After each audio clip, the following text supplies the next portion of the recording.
Ha? Bukod dyan, speaking, dito kay Robin Padilla, dito tayo kay Gloria Diaz. Ito na. Mga kababayan, dito tayo kay Gloria Diaz. Sino nga ba si Gloria Diaz? Si Gloria Diaz po ay ang dating beauty queen na kung saan ay tawag dito, nanalo siya na beauty queen, di ba, sa 19 di ko alam kung kailan, hindi pa ako pinanganak nito eh. Oo. So, speaking of PDP laban, senators. Gloria Diaz, binanatan si Philip Salvador. Ito na, mga kababayan. Wait lang. Sulat ko lang yung number. Gloria Diaz, binanatan si Philip Salvador. Bakit? Ang sabi ni Philip Salvador, ang sabi ni Gloria Diaz, yung anak mo, padalhan mo ng pera. 1969 Miss Universe. Sabi ko nga sa inyo, buboto kayo ng senador, make sure na ang ibuboto ninyo ay may responsable, hindi yung irresponsable. 'Di ba?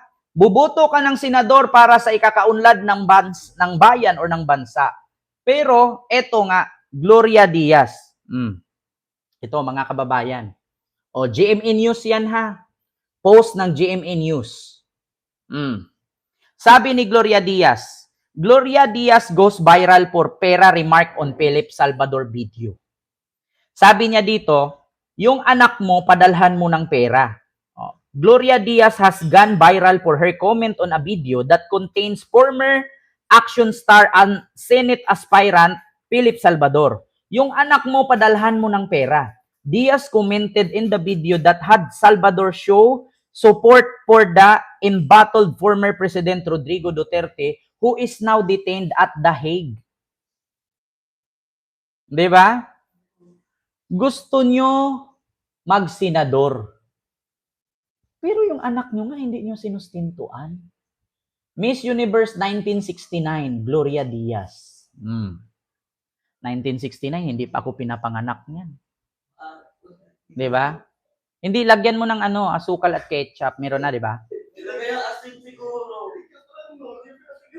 Parang timang. So ito na, mga kababayan. Klarong-klaro po, sabi ni Gloria Diaz. Ayan. Kayo na lang pong mag-research niyan kung saan nyo gustong hanapin, saan nyo gustong i-research. Si Gloria Diaz na mismo nagsabi, tatakbo ka, senador, para sa bayan. Bago ka mangako ng pagserbisyo sa bayan, sustintuhan mo muna yung anak mo, padalhan mo pera. Actually mainit po dito mga kababayan kasi nagluluto po. Yung buga ng apoy is 'di ba? Yun mga kababayan, klarong-klaro. Si Gloria Diaz mismo nagsabi na bago kayo pumasok sa public servant, make sure na ang pamilya ninyo walang problema. Parang may kapareho itong si Philip Salvador kung sakaling manalo. Yung may narinig ako yung natulpo na mayor ng Kamsur. Yung mayor ng Kamsur na yung anak nanghihingi ng pambili ng gadget nung pandemic, hindi nabigyan. Tapos sabi nung anak niyang babae, sa ibang tao nakatulong ka, pero sa sarili mong anak, hindi mo man lang mabigyan, gadget lang.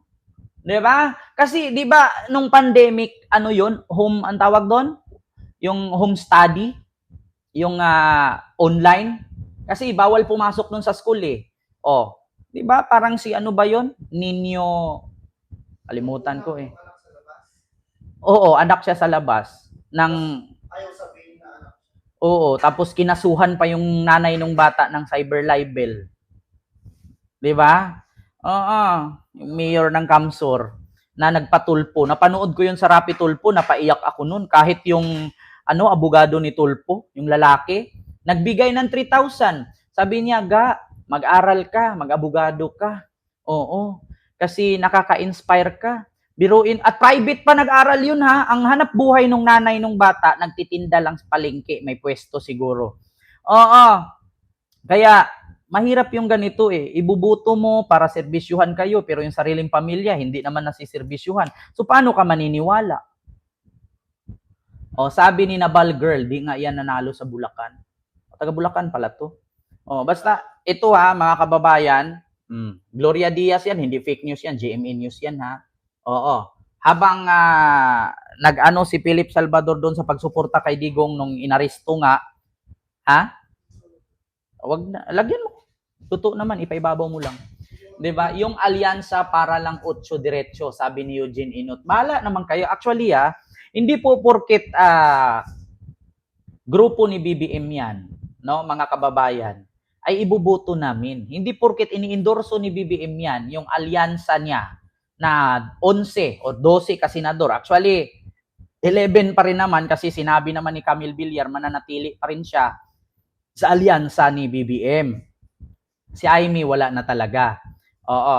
So, kahit 11 pa yan dyan, na mga senador candidates ni BBM, hindi po porkit 11 ang ini-endorso niya ay iboboto po namin or iboboto ninyo. Nasa sa inyo naman po yan.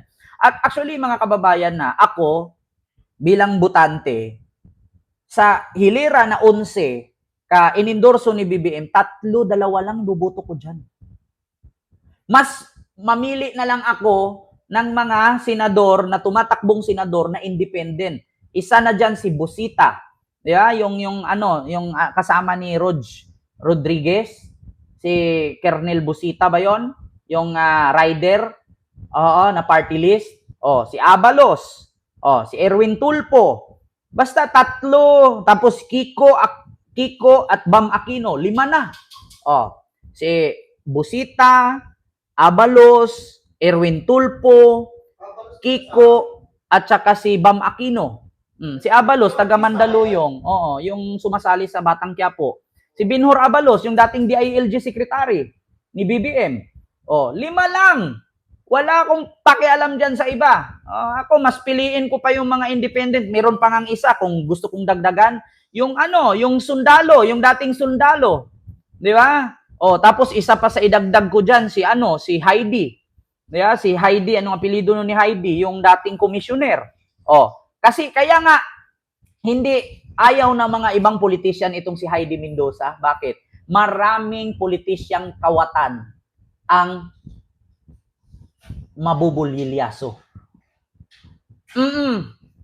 Ito sabi dito, Busita ayaw ma-impeach si Sara kaya hindi namin iboboto yan. Actually, Ma'am Ninita Umali, natural lang naman yun. Kung karapatan niya yun kung ayaw niyang i-impeach si Sara.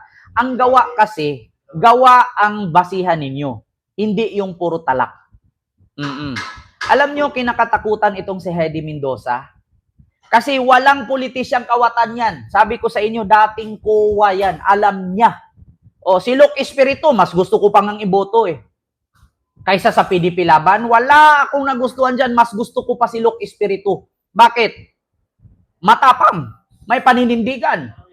Aanhin ko yung mga luma na mga politician dyan. Wala namang kwenta.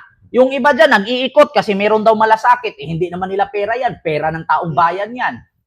Yung isa, nag-iikot. Tapos pag nakita nyo, kumakain lang ng mani. Pumupunta pa ng dahig. Hindi naman din nagpapa-interview kasi hindi marunong mag-English. Yung isa, nanghahamon. Tapos ngayon na may papalapit na, nalalabas na warrant. Nag-iba, bigla ang ihip ng hangin. Nag-iba ang statement. Di ba? Katulad lang dito kay Miss Universe 1969 Gloria Diaz. Padalhan mo muna pera anak mo. Sabi niya kay Philip Salvador. Di ba? Masakit. No? Masakit. Uy, maraming salamat po sa 8,000 live viewers natin dyan. Like po kayo. No? Mga kababayan. So, bukod dyan, mga kababayan, kay Gloria Diaz at kay Philip Salvador, no? Dito tayo.